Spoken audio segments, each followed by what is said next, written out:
কুমিল্লার দেবিদ্বার গুনাইঘর উত্তর ইউনিয়নের ধলাহাঁস গ্রামের ৬০% জমিতে ভারতীয় চয়ন জাতের গোল আঙুল চাষ করেছেন উদ্যোক্তা আনোয়ার হোসেন, যার বাগানে রয়েছে প্রায় ৩০০টি গাছ।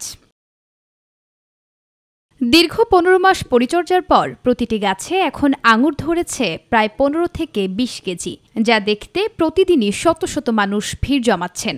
এই জায়গাটা নামকরণ হয়েছে আঙ্গুর বাগান, অনেকে দেখতে আসে। আমরা এটা দেখার পরে বুঝতে পারছি যে এই ধরনের উদ্যোগ আসলে সফলকর হতে পারে। আঙ্গুরের বাগানে যে ফল আসছে, আশা করি যে উনি সফলতা আনবে। আমরা এই বাগানে ৩ জন কাজকর্ম করে দেখাশোনা রাখি।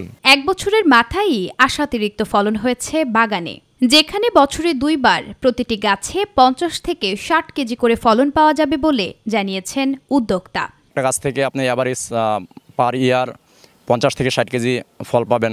২০০ টাকা কেজিও যদি ফল বিক্রি করেন তাহলে আপনি ৮ থেকে ১০,০০০ টাকা একটা গাছ থেকে ফল পাবেন।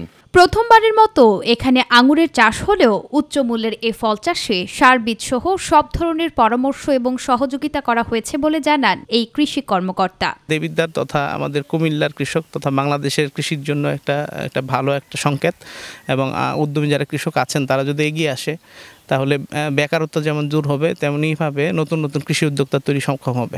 একটি আঙুর গাছ ২০ থেকে ৩০ বছর ফলন দেয়, যা নিঃসন্দেহে লাভজনক চাষাবাদ। আর তাই এ চাষ আরও সম্প্রসারণ করা প্রয়োজন বলে মনে করছেন সংশ্লিষ্টরা।